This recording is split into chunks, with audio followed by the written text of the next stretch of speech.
Ministers, ladies and gentlemen, welcome back to the afternoon session. And it's my very great privilege to introduce our guest speaker to the conference, Angelina Jolie Pitt. She is well known, I'm sure, to all of you.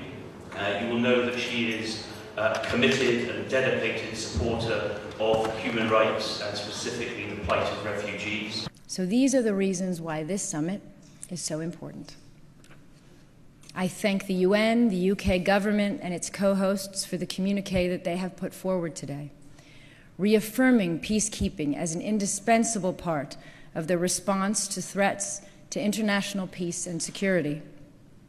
It includes the pledges to double within 4 years the number of women in the UN military and policing operations, to integrate the needs and participation of women in all stages of the planning process, to equip missions to prevent and respond to violence and mass atrocities, including sexual violence, and to eliminate all forms of abuse or exploitation by any member of a UN peacekeeping mission.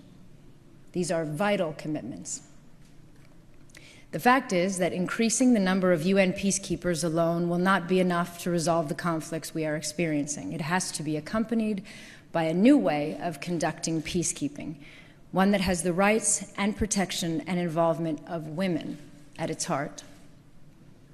This is fundamentally a question of military and institutional effectiveness. It is not just one of international law.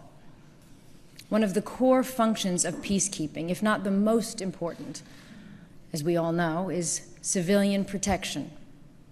Peacekeeping forces can only gain and keep the trust of the local populations if they are able to engage with women as well as men in that community. When I met senior commanders a short while ago to discuss the challenges of the security tasks they faced, they were clear that women peacekeepers and police officers are essential to local consent and operational effectiveness. I want to acknowledge the Secretary General, the UN High-Level Panel on Peacekeeping, the Department of Peacekeeping, civil society, and senior officers and officials for working hard to embed the changes in doctrine, cultural training, and practice in the field. And the recognition last night of the International Military Gender Advocate of the Year, Major Isaka from Niger. It is a welcome and significant recognition of the unique value and skills that female personnel bring to UN peacekeeping.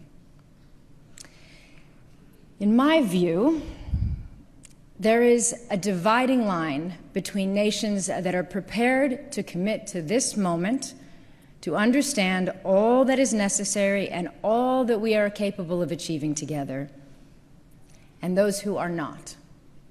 So I urge all countries here that have not endorsed the communiqué, please do so. I believe the vast majority of your citizens and the men and women of your militaries want their countries to be on the right side of the dividing line and counted among those who are unafraid to take action towards more effective peacekeeping. And I would add that signing of an agreement is actually the easy part. What is harder and what is much more important is implementation. We are living through a time of public disillusionment with commitments on paper that are not met in reality, with UN Security Council resolutions that are ignored, aid appeals that are only partially met and fail to address root causes, and allegations of sexual misconduct that are not investigated or prosecuted.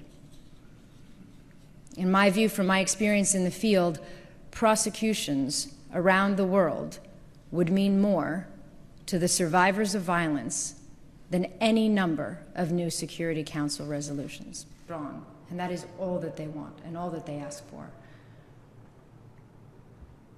I have spoken of women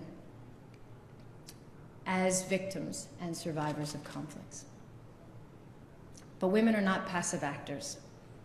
They serve many in security, having neglected to do this for so long. It is a sad reflection of history of the UN itself, our laws and conventions,